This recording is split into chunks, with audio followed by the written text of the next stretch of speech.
Are you deaf? I said get this pile of dirty garbage off my counter. You think your pathetic pennies buy you the right to stand next to my wealthy customers? Get out before I have you thrown into the freezing street like the trash you are. The vicious scream of the store manager echoed through the pristine, chandelier-lit halls of the exclusive Whitmore Market. A loud crash immediately followed as a small glass jar was violently swept off the mahogany counter, shattering into 1,000 pieces on the hard marble floor. But how did a frail 9-year-old girl end up on her knees, crying over a handful of scattered coins on Christmas Eve, while the city's wealthy elite simply watched and smirked? To understand this absolute heartbreak, we must step back out into the cold. The world is divided into two kinds of people: those who look at winter and see a beautiful, magical wonderland of white snow and warm fireplaces, and those who look at winter and see a freezing, merciless enemy that threatens to consume everything they love. Meet Jessica. While other children her age were warm at home, unwrapping expensive toys and eating hot meals, this 9-year-old girl was standing in a brutal blizzard. She was staring through the thick glass display of Whitmore Market at a simple pair of dark wool winter gloves. To anyone else, those gloves were nothing, just a cheap accessory. But to Jessica, they were a lifeline for her suffering mother, who was at that very moment out on the dark streets, breaking her back, shoveling heavy snow with bare, bleeding hands just to earn a few pennies to keep them alive. Jessica didn't belong in a place like Whitmore Market, where a single scarf cost more than her family's rent for an entire year. But she took a deep, trembling breath, clutched a small, heavy glass jar tightly against her chest, and pushed open the heavy doors. Every step she took on that polished marble floor felt like a crime.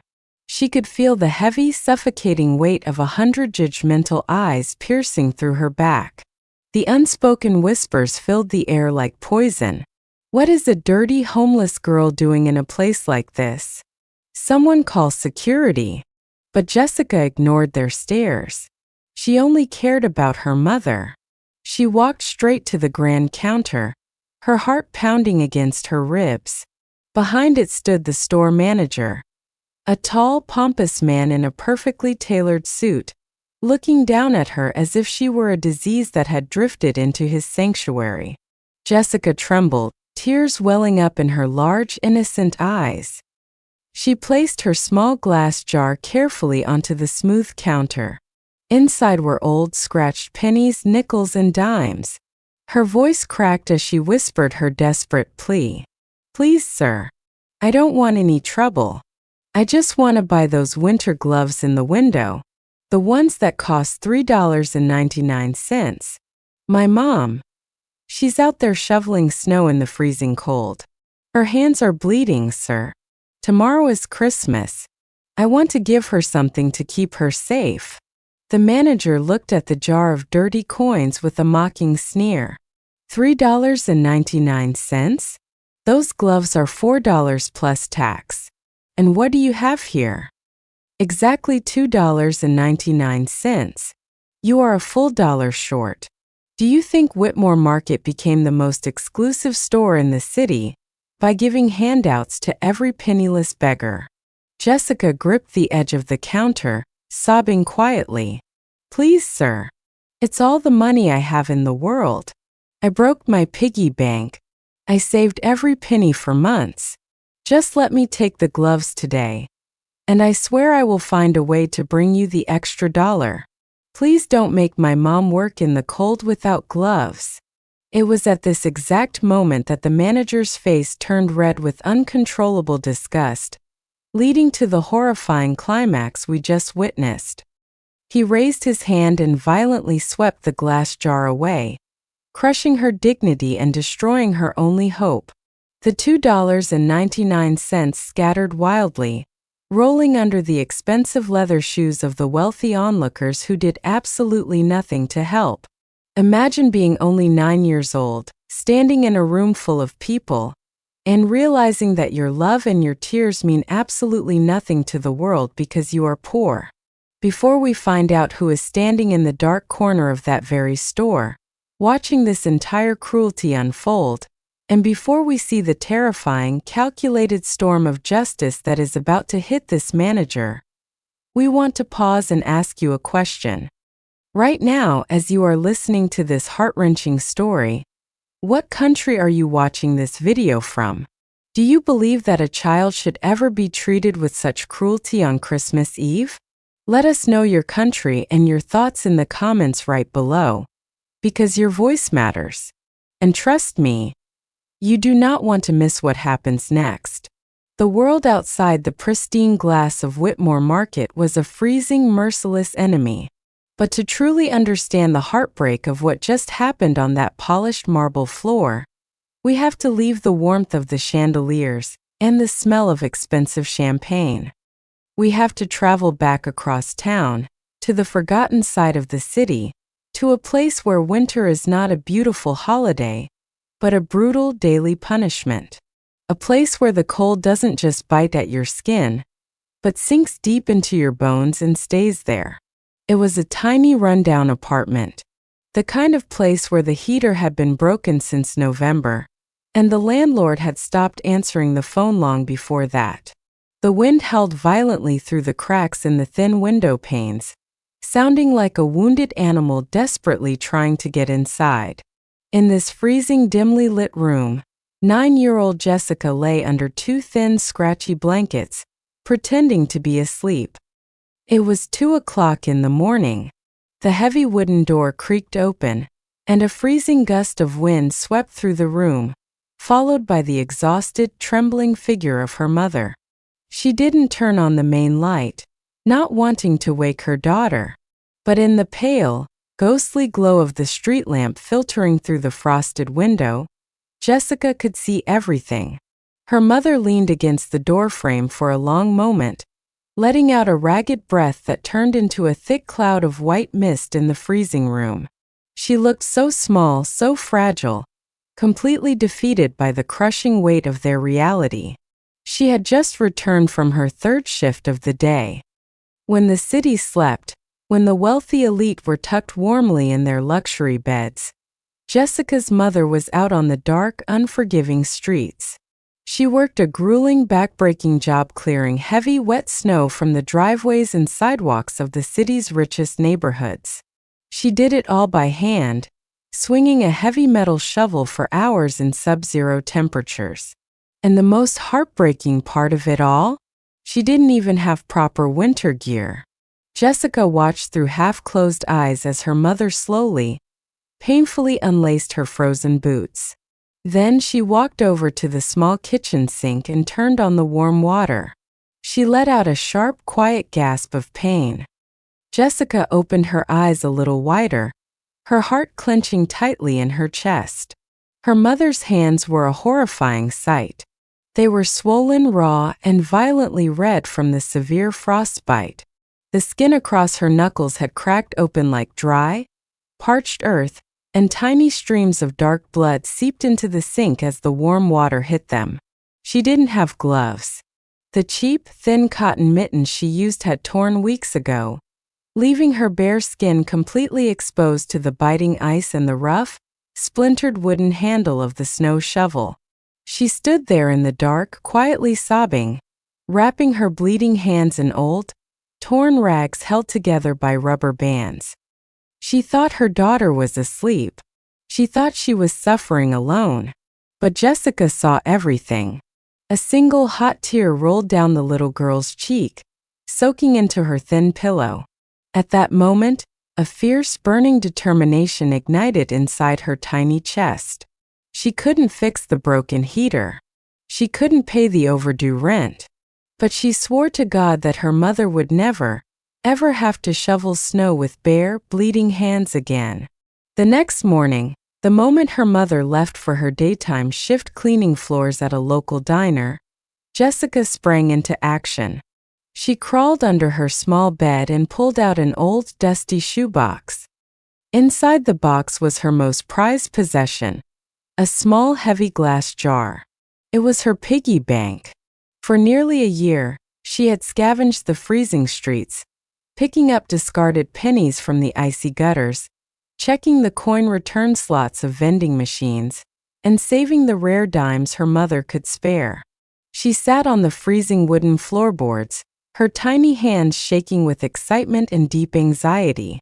She took a deep breath and carefully tipped the jar over, spilling her entire life savings onto the ground. She began to count. 1 penny, she whispered to the empty room. 2 pennies. 3 pennies. It was a painstakingly slow process. Every nickel, every dime represented a day of searching, a moment of hope. She stacked them into neat little piles, her eyes wide with anticipation. She knew exactly what she needed. Every day on her way back from school, she would stand outside the towering glass windows of Whitmore Market, staring at a specific display. The mannequin wore a pair of thick, dark wool winter gloves. The price tag, hanging on a small golden string, was burned into her memory forever. $3.99. She just needed $4. She prayed with all her might as she counted the final few coins. $2.90. $2.95. Her breath hitched. She pushed the last 4 pennies into the pile. $2.96. 97. 98. 99. She stopped. She searched the bottom of the glass jar. She ran her hands frantically over the wooden floorboards, looking for just one more coin. But there was nothing else. Her grand total was exactly $2.99. She was a full dollar short. For a moment, her little shoulders slumped, and the crushing weight of poverty threatened to break her spirit completely. But then she closed her eyes and remembered the image of her mother's bleeding knuckles under the running water. She remembered the quiet, agonizing sobs in the dark. "It has to be enough," Jessica whispered to herself, her voice trembling but filled with desperate resolve. "It's almost $3. And tomorrow is Christmas Eve. The manager at the store wears a nice suit and works in a warm, beautiful place. He must be a kind man. If I tell him about my mom's bleeding hands, if I promise to pay him the rest later, he will understand. He has to." Armed with nothing but a glass jar full of loose change and the pure, naive hope of a child who still believed in the goodness of the world, Jessica put on her torn jacket, stepped out into the raging blizzard, and began her long walk toward Whitmore Market.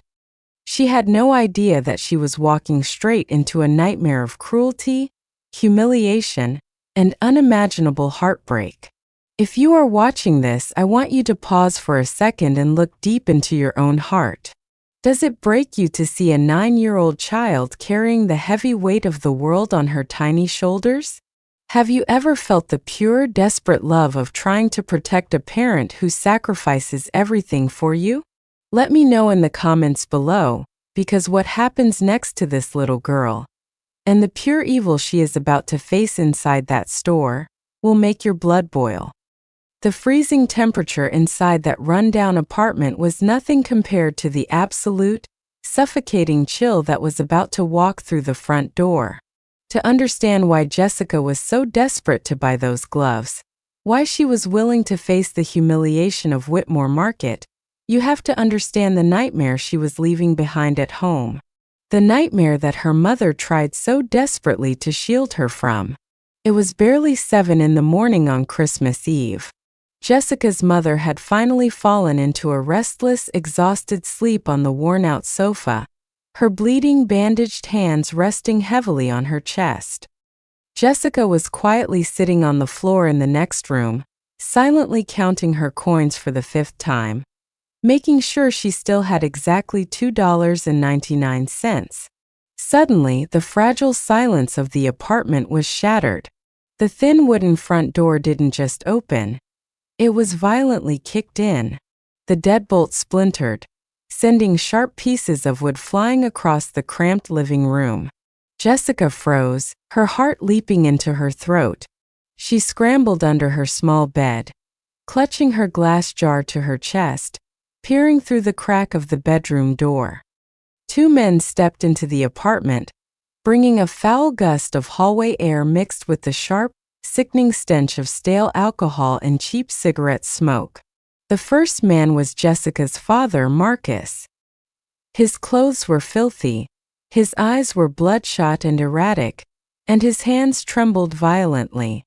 He looked pathetic, like a cornered rat. But the man standing right behind him was the real terror. His name was T-Bone. He was a notorious local debt collector and a high-ranking enforcer for an underground car theft syndicate operating in the city's darkest corners. T-Bone was a massive, imposing figure wearing a thick leather jacket, heavy steel-toed boots, and a cold, dead expression on his scarred face.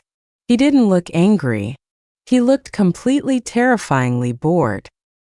He slowly stepped into the living room, his heavy boots crunching on the splintered wood, his eyes scanning the miserable, freezing apartment with absolute disgust. Jessica's mother jolted awake, screaming in terror as she pulled the thin blanket up to her chin. She stared at the two men, her eyes wide with panic. T-Bone ignored her completely. He grabbed Marcus by the collar of his dirty shirt and shoved him violently against the cracked plaster wall. The entire apartment shook from the impact. "Look at this place, Marcus," T-Bone said, his voice low, gravelly, and echoing with malice. "You live like a rat. You smell like a rat. And yet, you thought you were smart enough to skim money off the boss's car shipments? You thought we wouldn't notice $5,000 missing." Marcus gasped for air, his hands raised in pathetic surrender. "Please, T-Bone, I swear. I had a bad run at the tables. I was going to win it back, I just needed a few more days. You know I'm good for it, man, please." T-Bone chuckled, a dry, humorless sound that made Jessica's blood run cold. He leaned in, his face inches from Marcus's sweating forehead. "I'm not running a charity, Marcus. It's Christmas Eve, a time for paying your debts. You have until midnight tonight. $5,000. If you don't have it, I'm coming back. And I won't be kicking the door next time. I'll be taking pieces of you. And if you run, I know exactly where your lovely wife sleeps." T-Bone slowly turned his head, casting a chilling, dead-eyed stare at Jessica's mother, who was trembling uncontrollably on the sofa. He tipped his head slightly, let go of Marcus, and casually walked out of the apartment, the heavy thud of his boots echoing down the hallway. For 10 agonizing seconds, there was absolute silence in the apartment. Marcus stood frozen against the wall, breathing heavily, his chest heaving with a mixture of absolute terror and toxic, boiling humiliation. And then the pathetic fear in his eyes morphed into blind, explosive rage. A coward outside, but a monster at home. He let out a furious roar and kicked the small wooden coffee table, sending it crashing into the wall. He began tearing the apartment apart like a wild animal. He swept his arm across the kitchen counter, sending cheap ceramic plates, cups, and a small pathetic plastic Christmas tree crashing to the floor. The sound of shattering glass filled the room. "Where is it?" Marcus screamed, his voice cracking with desperation. He stomped toward the kitchen cabinets, ripping the doors off their hinges, pulling out bags of flour and rice and throwing them violently onto the floor.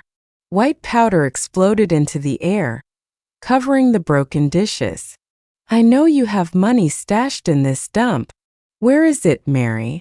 Jessica's mother rushed forward, her bandaged, bleeding hands raised in a desperate plea. She threw herself in front of the small kitchen pantry, tears streaming down her face. "Marcus, stop. Please, you're destroying everything. We don't have anything left. There's no money. Don't lie to me," he bellowed, his face twisting into an ugly, cruel snarl. "You worked a double shift at the diner all week. You've been clearing snow for those rich snobs. I need that cash right now, or that maniac is going to kill me." That money is for the rent, she screamed back, sobbing uncontrollably. If I don't pay the landlord tomorrow, he's throwing us out into the snow. Jessica will freeze to death. Please, Marcus, I am begging you on my knees, don't do this to your daughter. But the word daughter meant absolutely nothing to a man consumed by his own selfish terror. With a cruel, dismissive shove, he pushed Jessica's mother aside. She fell hard onto the kitchen floor, her injured hands landing directly on the broken pieces of ceramic plates. She let out a sharp cry of agonizing pain, clutching her bleeding fingers against her chest. Marcus didn't even look back. He tore open the bottom drawer of the pantry, reaching his hand deep behind a rusted pipe. He pulled out a small, crumpled white envelope. It was $85, the culmination of 100 hours of back-breaking, freezing labor. The only thing standing between his family and homelessness. He ripped the envelope open, his eyes gleaming with a sick, desperate relief as he counted the crumpled bills. He stuffed the money into his filthy pocket and looked down at his wife, who was sobbing brokenly on the flour-covered floor. You're completely useless, Marcus spat, his voice dripping with venom. Both of you. I'm the man of this house. This is my money. Clean up this mess before I get back. Without another word, he stepped over the broken glass and stormed out of the apartment, leaving the door wide open to the freezing winter wind. Under the bed, Jessica clamped her tiny hands over her mouth to stop herself from screaming. The tears burned her eyes as she watched her mother slowly curl into a ball on the cold, ruined floor, weeping with a kind of broken hopelessness that no child should ever have to witness.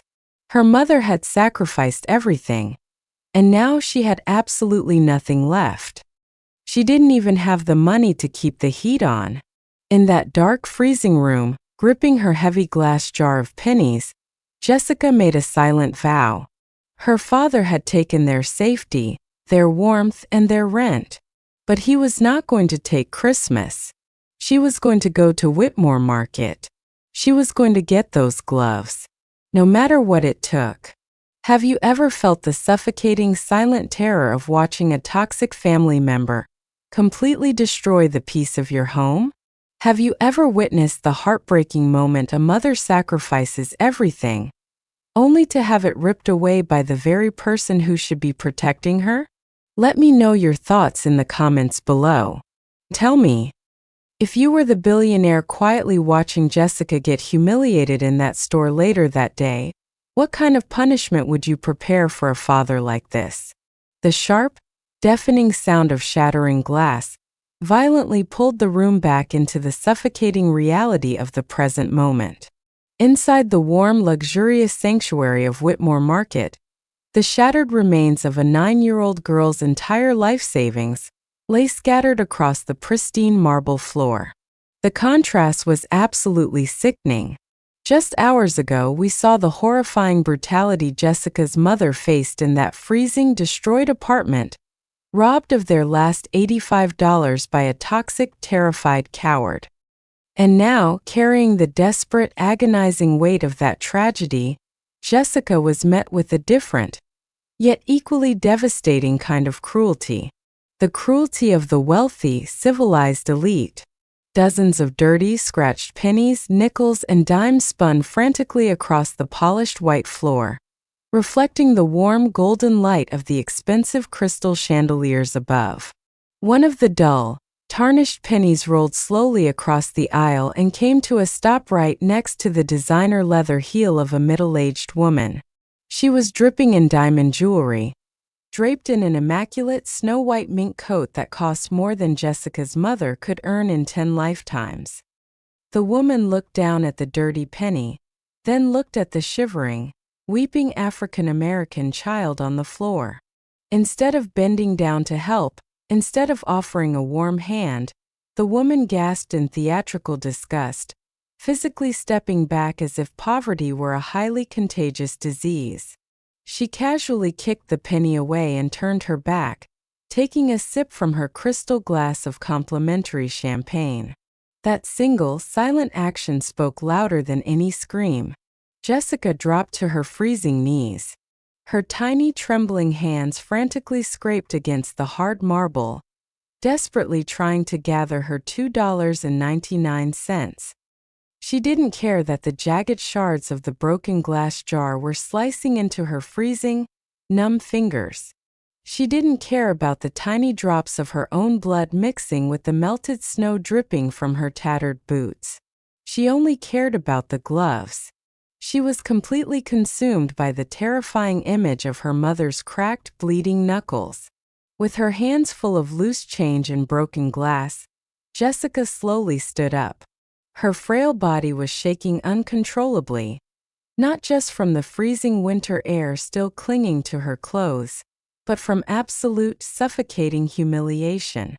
She looked up at the towering mahogany counter. The store manager stood there, perfectly composed, casually adjusting his expensive silk tie. There was not a single trace of empathy in his cold, calculating eyes.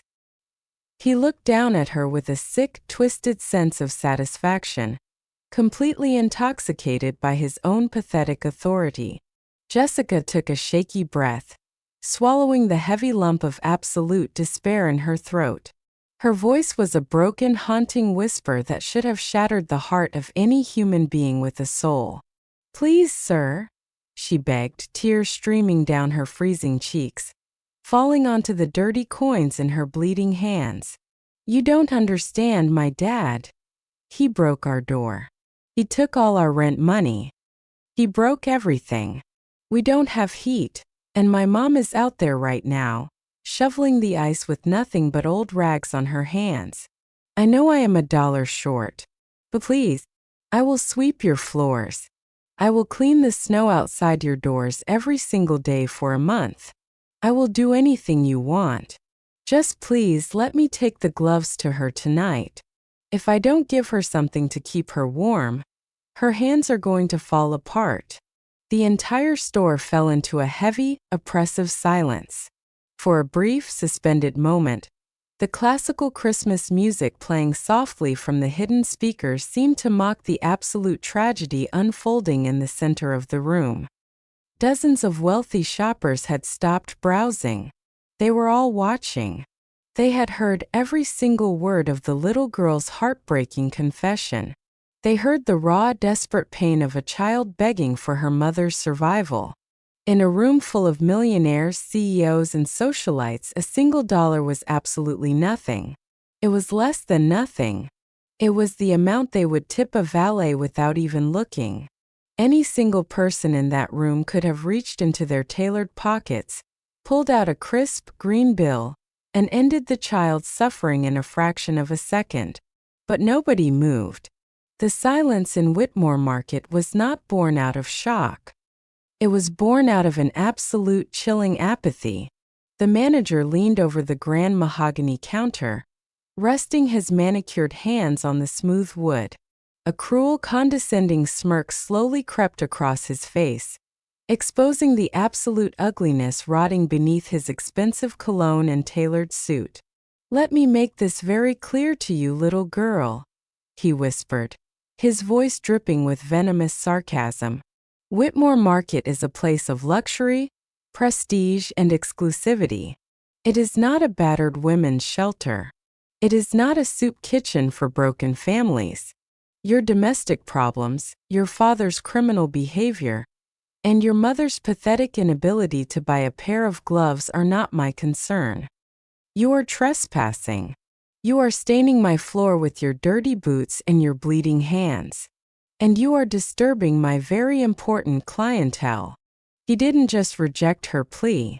He weaponized her trauma, twisting the knife deep into the heart of a 9-year-old child.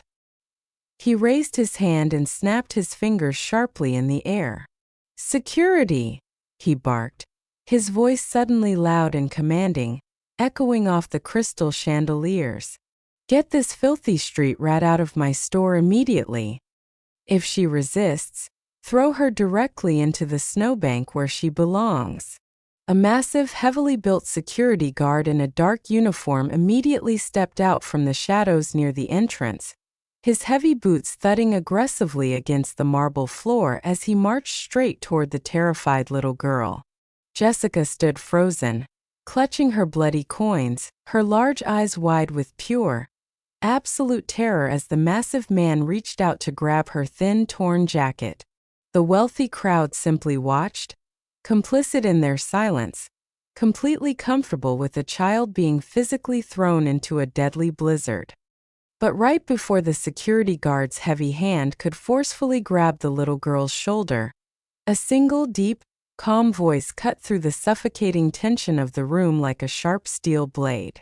Before we reveal the identity of the powerful, mysterious billionaire who was quietly watching this disgusting display of human cruelty from the dark corner of the store, I want to ask you a serious question.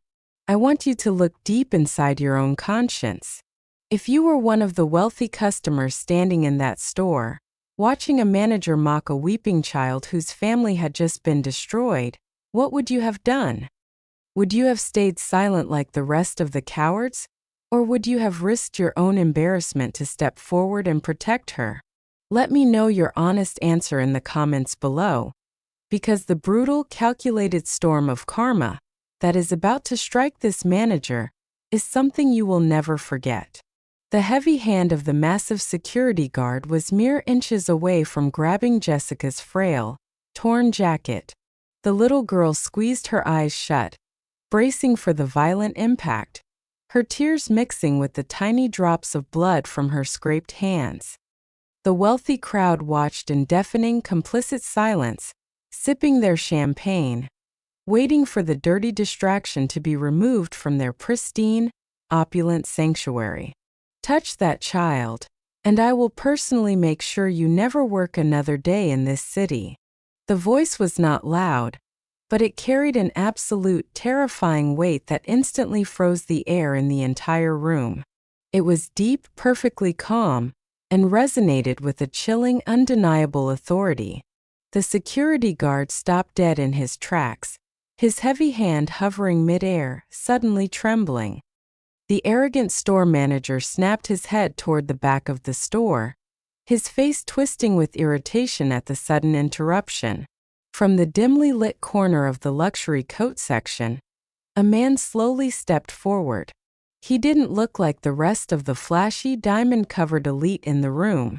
He was wearing a simple, flawlessly tailored black wool overcoat over a dark turtleneck, completely devoid of any shiny logos or obnoxious jewelry.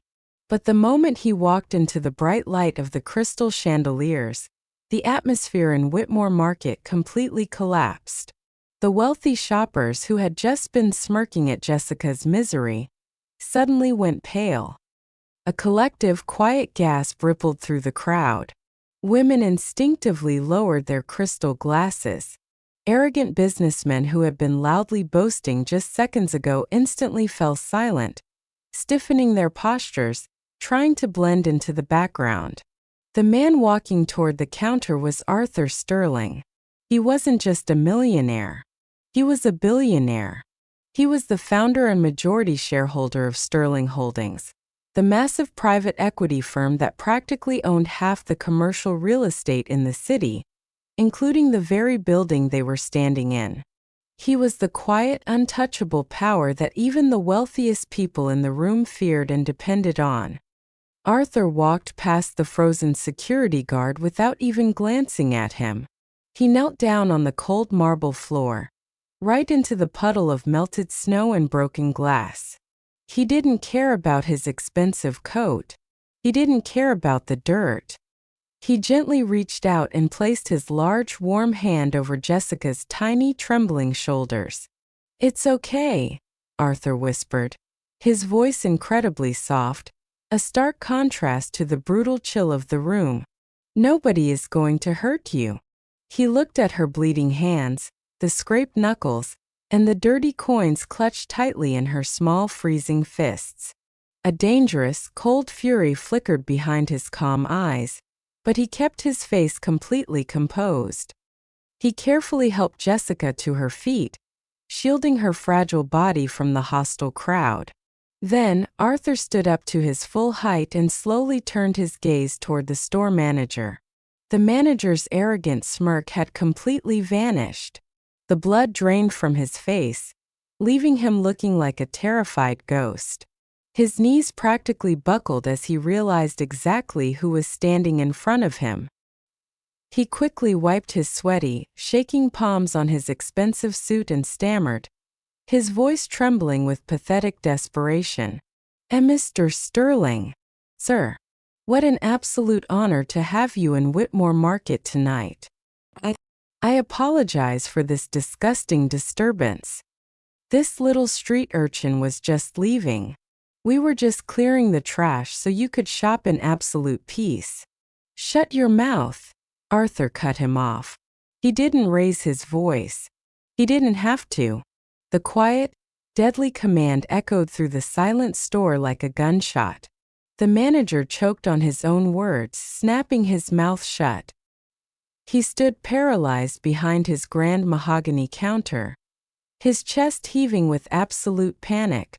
Arthur stepped forward, his eyes locked onto the manager with pure, unadulterated disgust.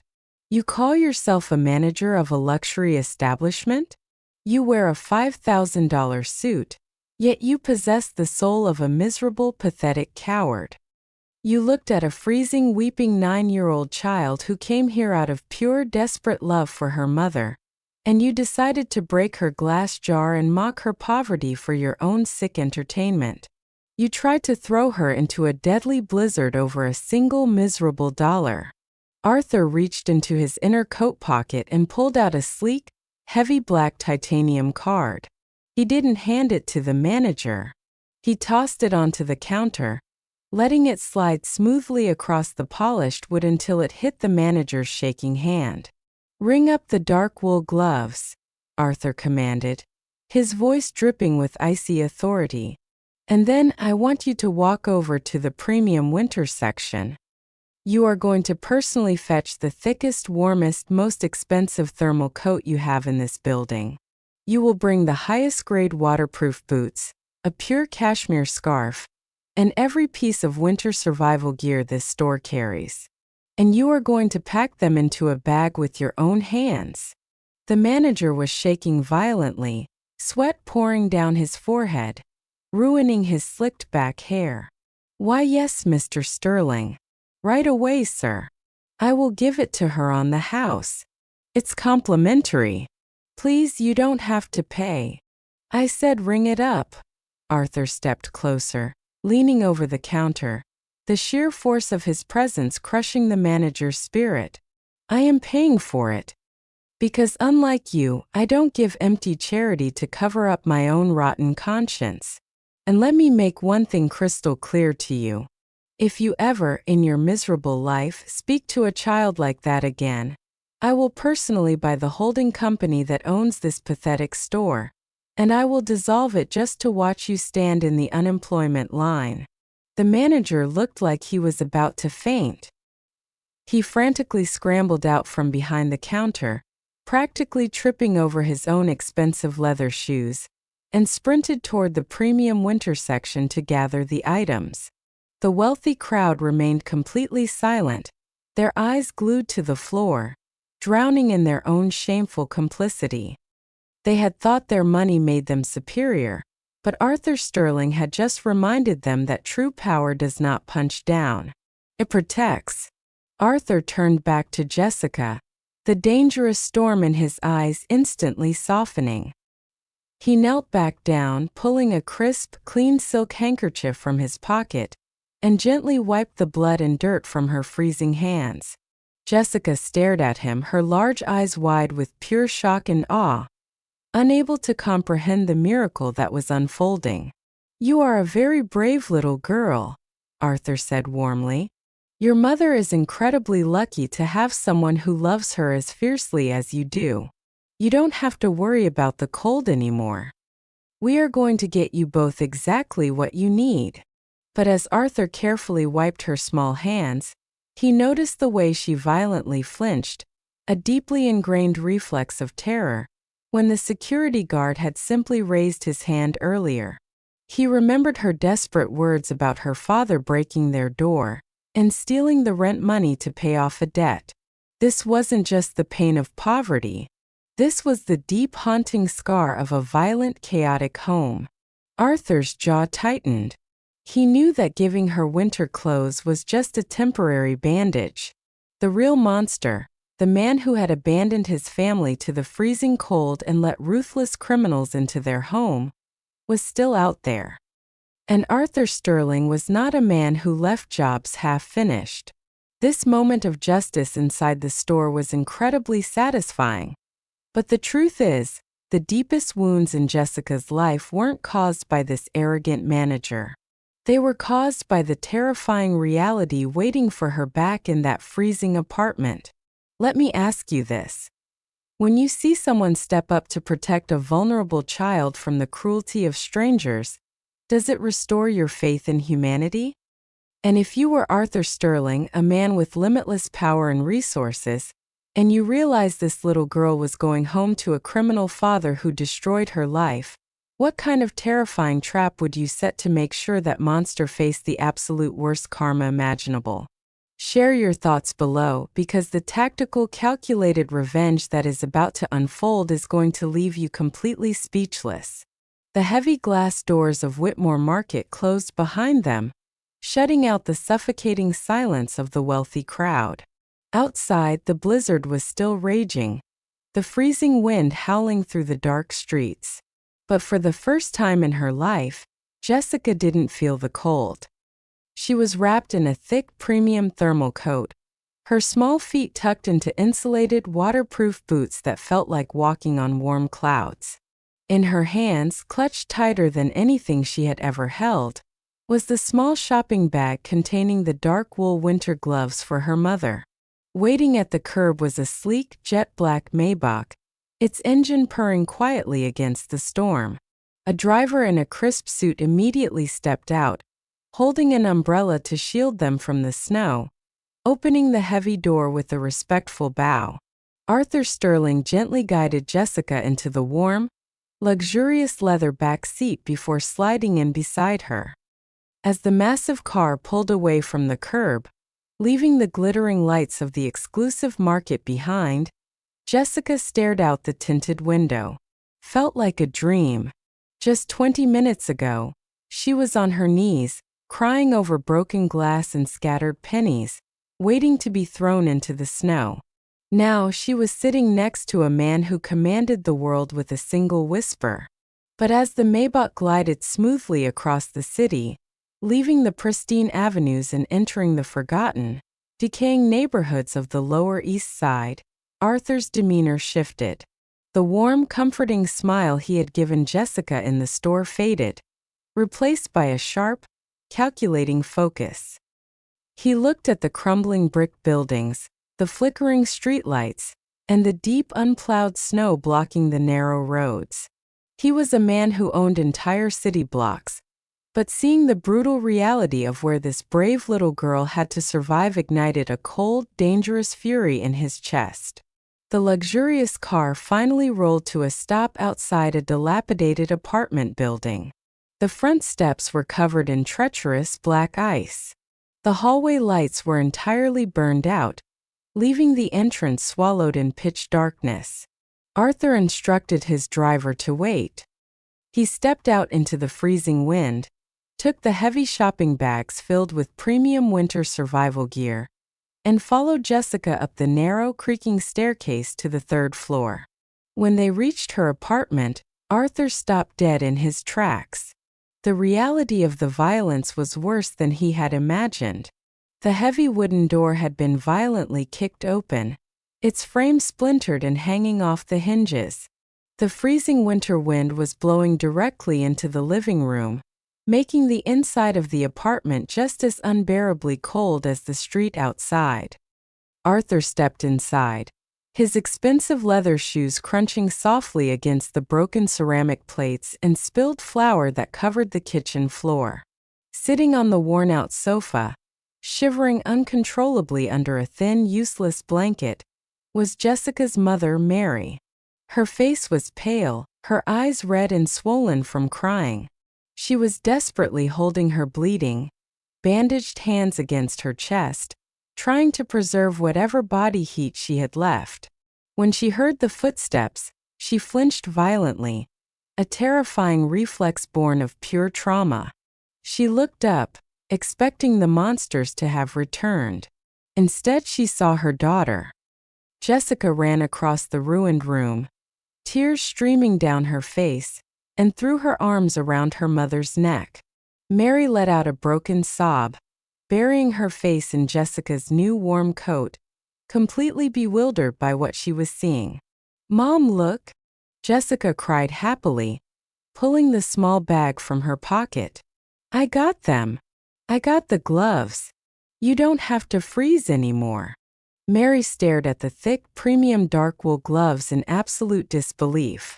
Then she slowly looked up and saw Arthur standing in the doorway of her ruined kitchen. He looked completely out of place in his flawless black overcoat, standing amidst the shattered plates and broken furniture. He stepped forward, his presence instantly bringing a strange, overwhelming sense of safety to the chaotic room. He placed the heavy bags of winter clothes, thick thermal blankets, and high-grade space heaters on the only unbroken table. "Ma'am," Arthur said, his voice incredibly gentle, carrying an absolute, unquestionable respect. "You have raised an extraordinary daughter. She walked into a blizzard to make sure you were protected. Now it is my turn to make sure you both are." Mary broke down, weeping with a kind of overwhelming, exhausting relief that she hadn't felt in years. For the first time, she wasn't fighting the world alone. But as Arthur helped set up a portable heater, bringing a wave of life-saving warmth into the freezing apartment, his sharp eyes scanned the splintered door frame. He looked at the violently destroyed kitchen cabinets. This wasn't the mess of poverty. This was the deliberate, terrifying destruction of a violent man. "Jessica told me her father did this," Arthur said quietly, his voice losing its warmth, turning into a terrifyingly calm, low octave. "She said he took your rent money, and she mentioned he was running from someone. Who kicked in your door, Mary?" Mary hesitated, her eyes wide with lingering terror. She looked at her daughter, then back at the powerful billionaire standing in her living room. The sheer authority radiating from him made her realize that hiding the truth would only prolong the nightmare. Her voice trembled as she spoke the names that had haunted her family. "It was Marcus, my husband," she whispered, tears slipping down her cheeks. "He has a severe gambling problem. He stole the last $85 we had for rent. But the man who kicked the door, his name is T-Bone. He's a ruthless debt collector. He runs with a dangerous syndicate that steals luxury cars from the ports. Marcus skimmed $5,000 from them. T-Bone said if Marcus doesn't pay him back by midnight tonight, he's coming back here," he said. "He knows where I sleep." A deafening, heavy silence fell over the room. The only sound was the hum of the new electric heater. Arthur Sterling didn't blink. He didn't show fear, shock, or panic. Instead, a slow, terrifyingly cold realization settled over his features. T-Bone, the underground car theft syndicate operating out of the eastern shipping ports. Arthur knew exactly who they were. In fact, his massive private equity firm, Sterling Holdings, owned the primary logistics company that managed those very ports. These street-level thugs thought they were untouchable, terrorizing innocent women and children over a pathetic $5,000, completely unaware that they were operating on territory owned by a man who could erase their entire existence with a single phone call. Arthur turned around and slowly walked out into the freezing dark hallway, leaving Mary and Jessica in the warm safety of the apartment. He pulled a sleek, encrypted smartphone from his pocket. He didn't call the standard emergency hotline. A billionaire of his magnitude didn't need the local patrol cars. He dialed a direct line to the city's chief of police, a man whose entire department funding heavily relied on the charitable grants from the Sterling Foundation. The phone rang only once before it was answered. "Arthur," the chief's voice came through, sounding surprised but immediately attentive. "It's Christmas Eve. What can I do for you?" Arthur looked at the splintered wood of the apartment door, his eyes burning with an absolute, merciless resolve. "Chief," Arthur spoke, his voice quiet, steady, and dripping with lethal authority, "I need you to mobilize your elite tactical unit immediately.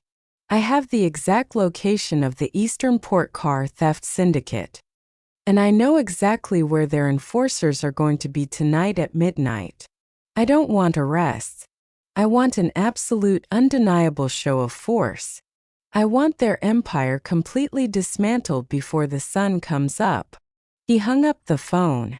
The trap was set. The arrogant, toxic father who had destroyed his family's home, and the ruthless thug who had threatened a defenseless mother, were about to walk blindly into a nightmare they could not possibly comprehend. We have seen the absolute cruelty of a father who steals his family's last dollar, and the terrifying threat of a criminal who preys on the weak. But let me ask you this. When an untouchable billionaire coordinates directly with the city's highest tactical forces to lay a trap, what kind of brutal, inescapable punishment do you think is waiting for these two monsters? Do you think they deserve a second chance? Or do you want to see them lose absolutely everything in the most humiliating way possible? Let me know in the comments below, because the tactical karma that is about to drop is going to be incredibly satisfying. The Maybach sat quietly in the freezing alleyway, its engine a low, powerful hum against the howling blizzard.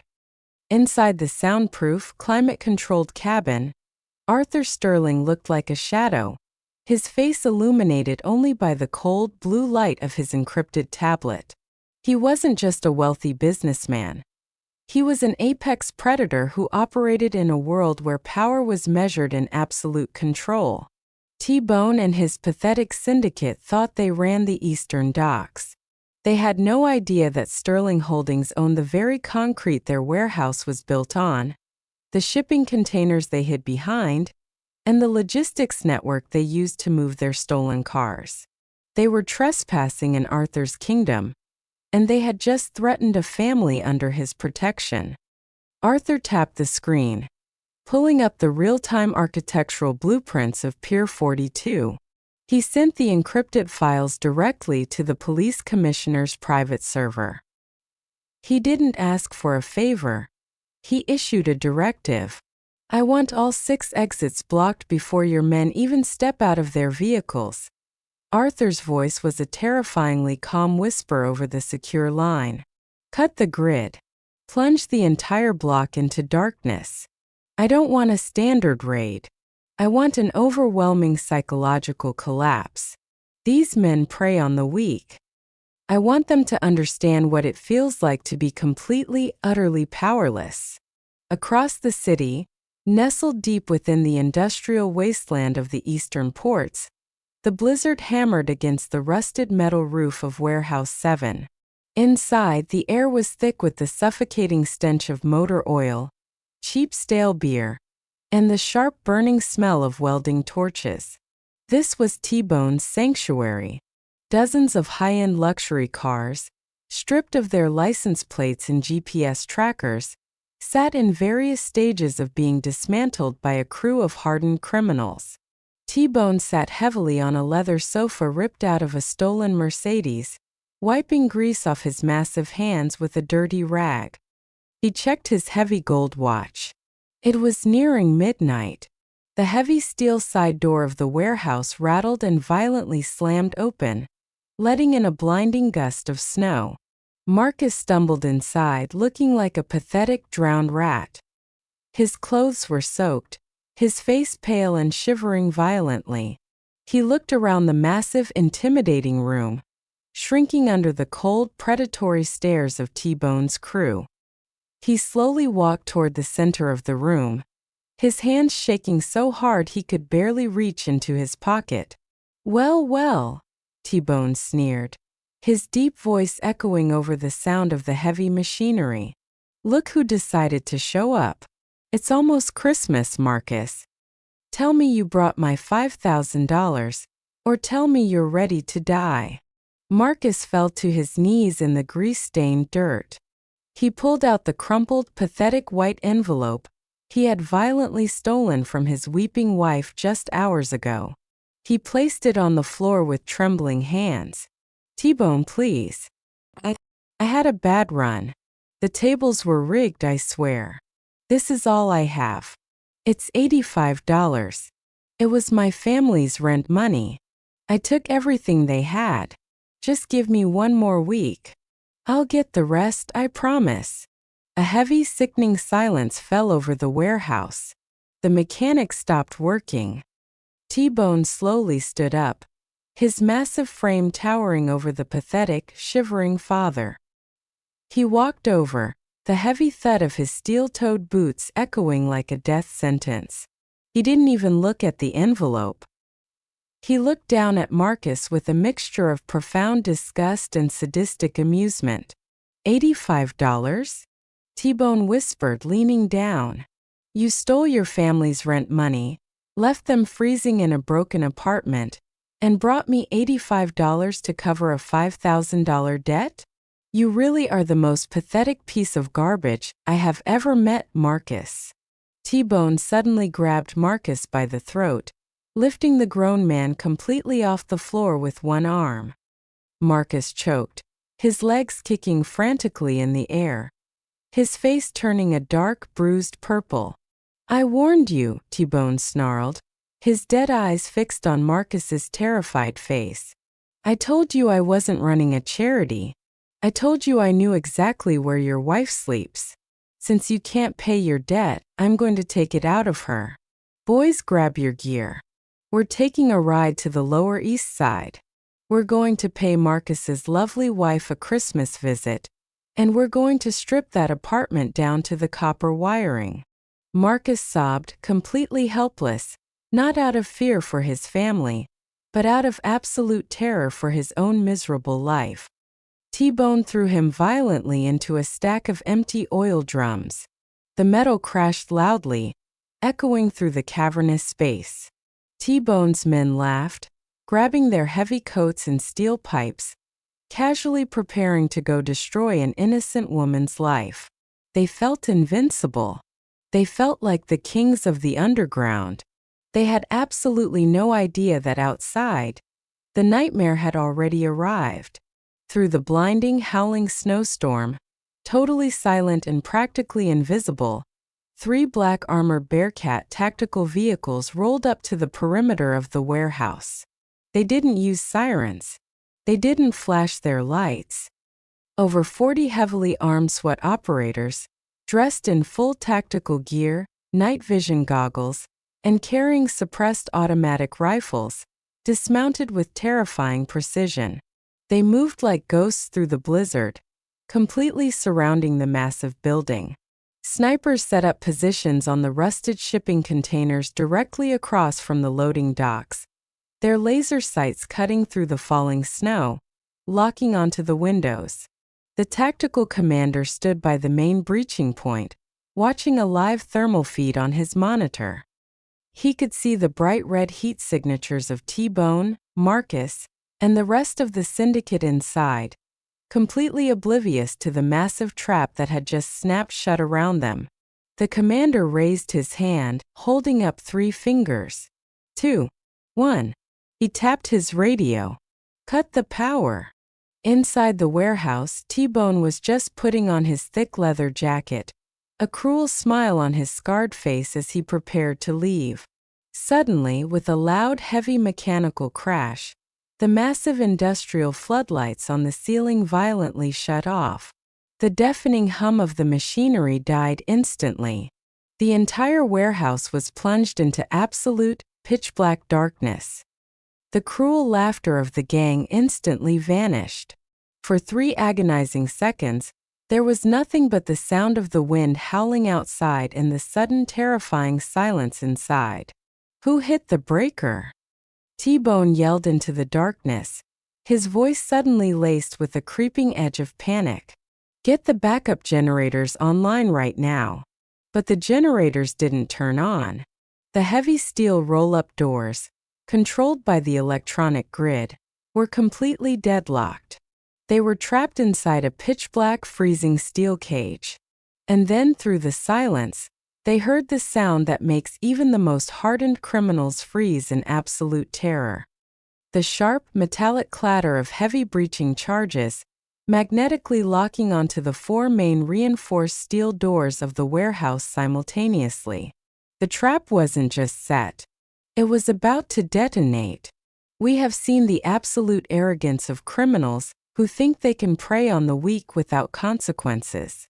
T-Bone thought he was the apex predator, and Marcus thought his pathetic cowardice would save him. But when true, overwhelming power steps out of the shadows to protect the innocent, the karma is always catastrophic. Are you ready to see this warehouse completely breached and witness the most satisfying, brutal takedown of these two monsters?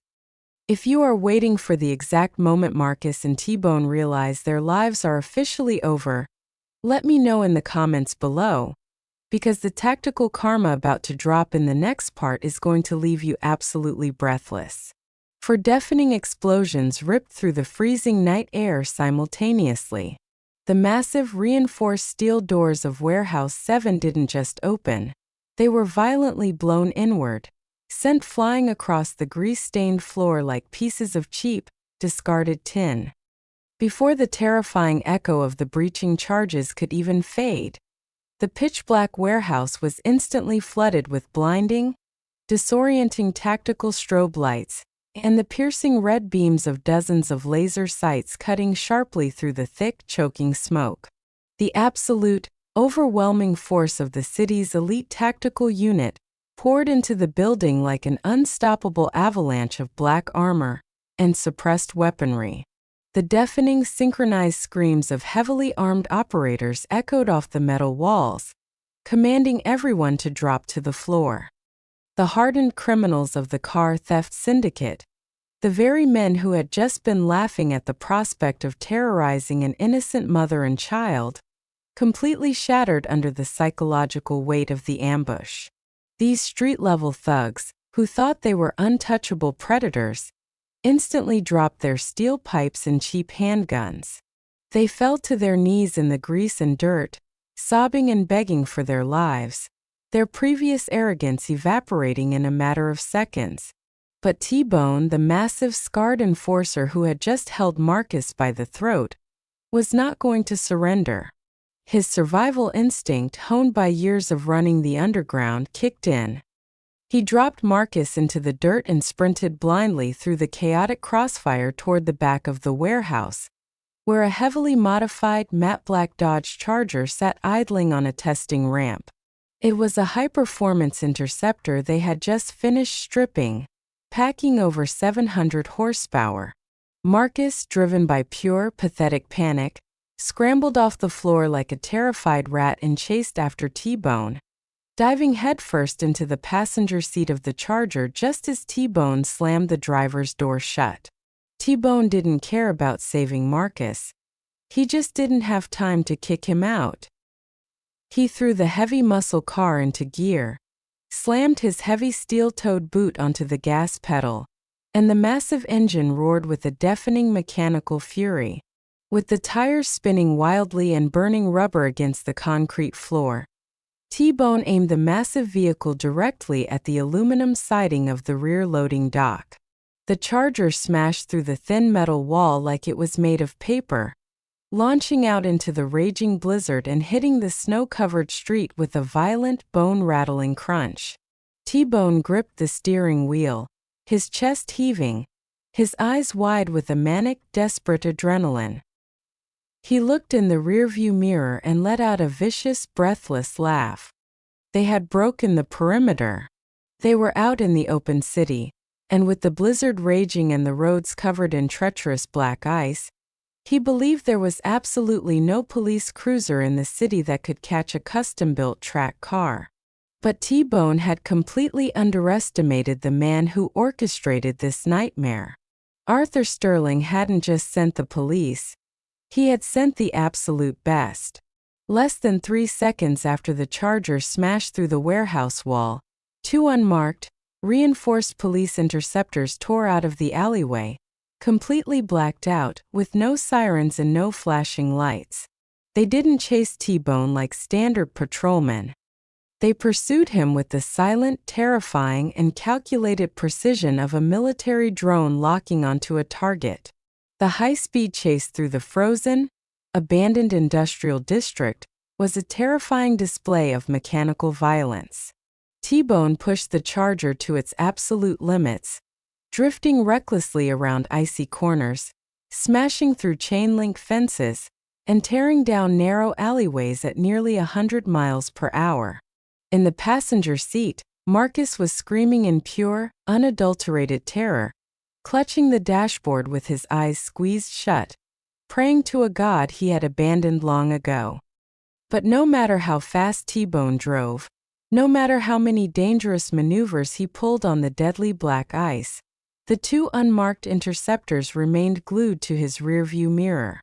They were running a synchronized pursuit, slowly and methodically boxing him into a long straight stretch of road that ran dead parallel to the freezing dark waters of the shipping channel. Inside the lead interceptor, the tactical driver kept his eyes deadlocked on the rear bumper of the fleeing Charger. He pressed the button on his radio. Target is isolated on the Eastern Industrial Corridor. Initiating PET maneuver. Taking them down. T-Bone looked in his mirror, his scarred face suddenly dropping into a mask of pure, paralyzing horror. The lead interceptor wasn't just chasing him anymore. It was accelerating.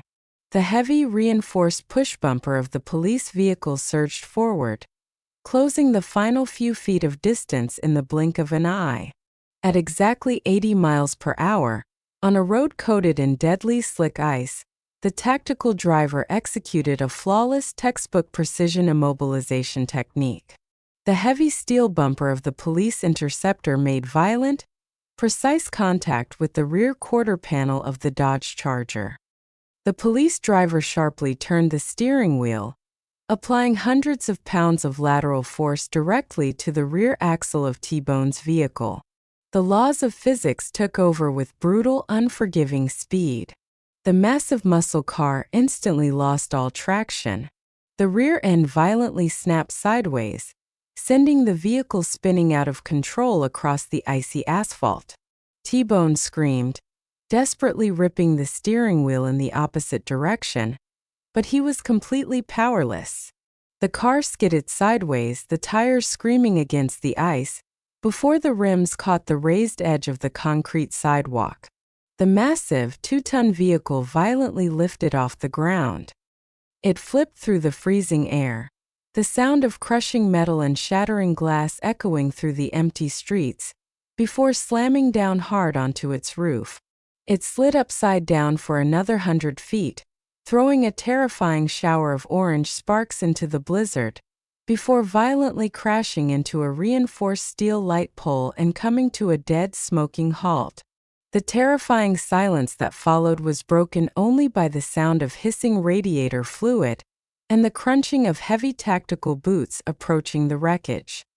The tactical operators surrounded the crushed, upside-down vehicle, their assault rifles raised, the laser sights cutting through the smoke directly onto the shattered windows.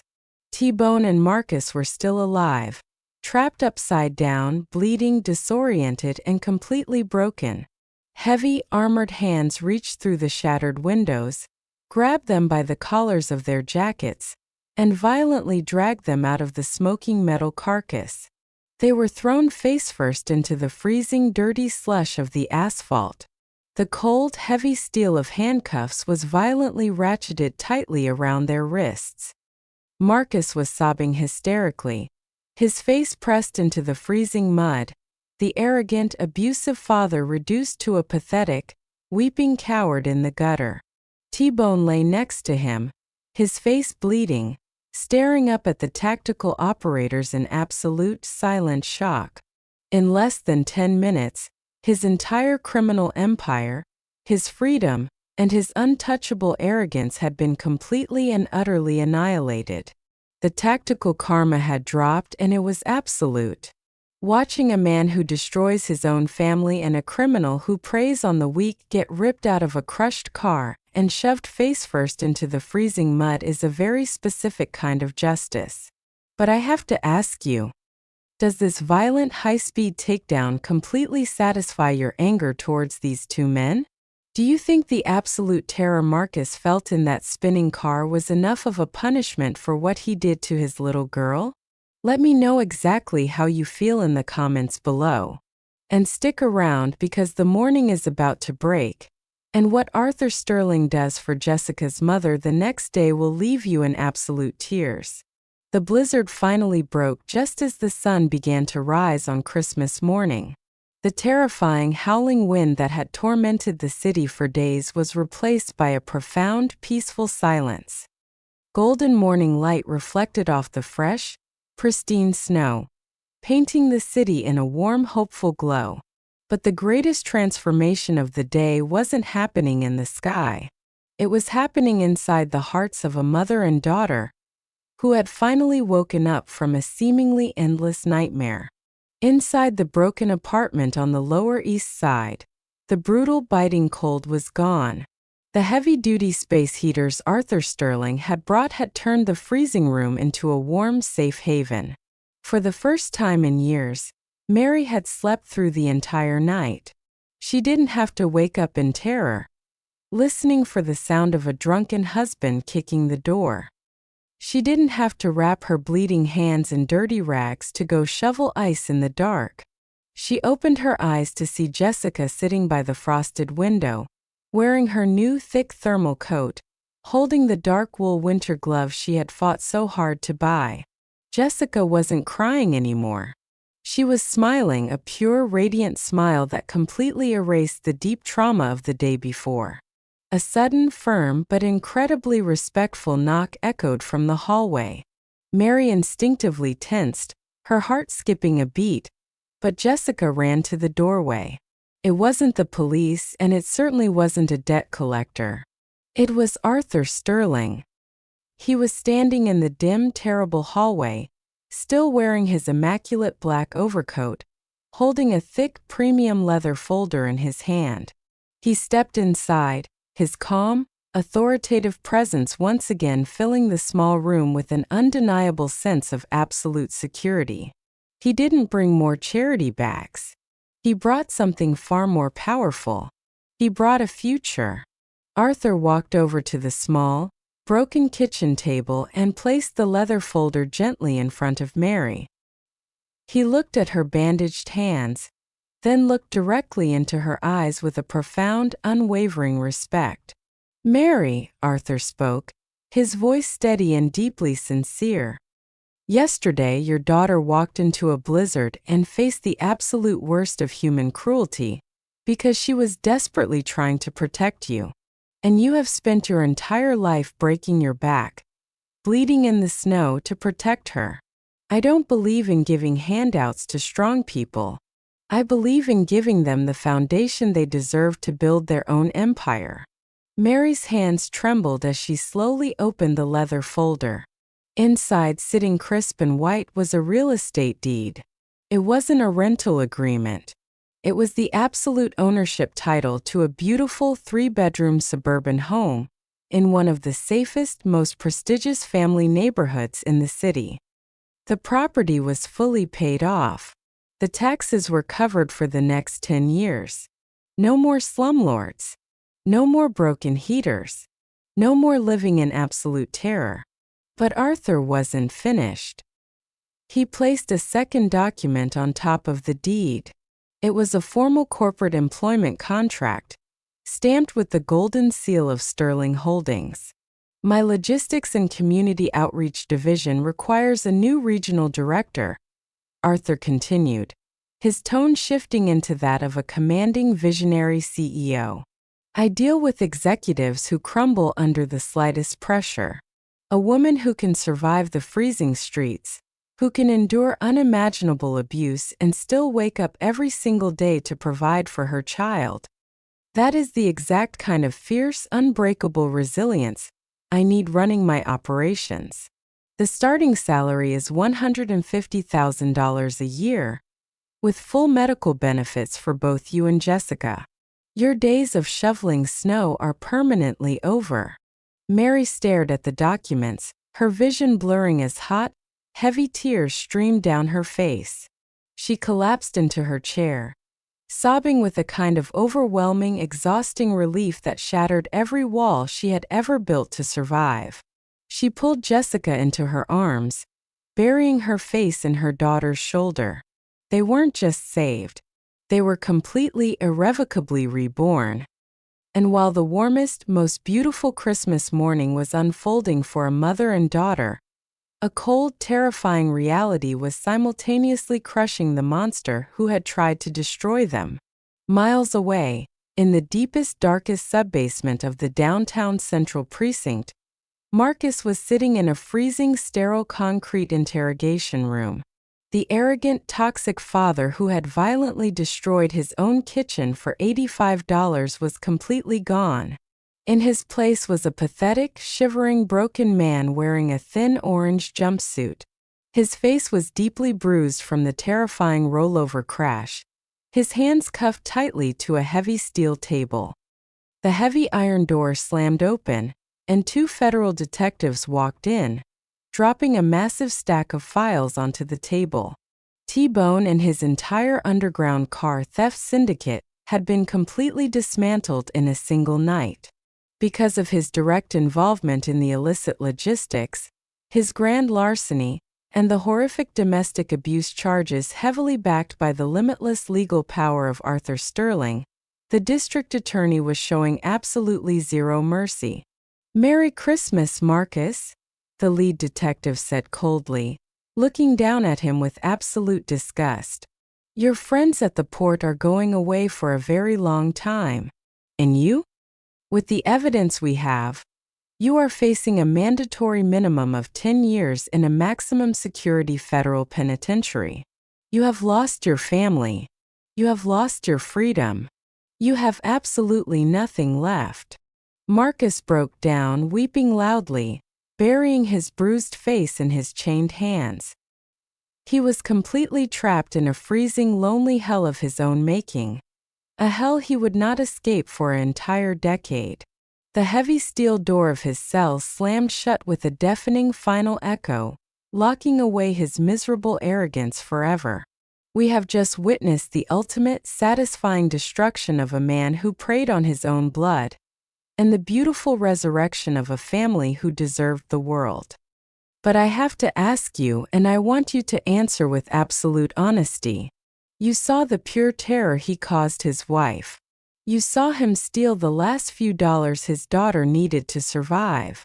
This pathetic, violent man just received a 10-year prison sentence for his crimes. Do you believe that 10 years behind bars is a harsh enough punishment for a father who destroyed his family's home on Christmas Eve? Or do you think the judge should have thrown away the key completely? Look deep into your own conscience, put yourself in that freezing apartment, and tell me your verdict in the comments below.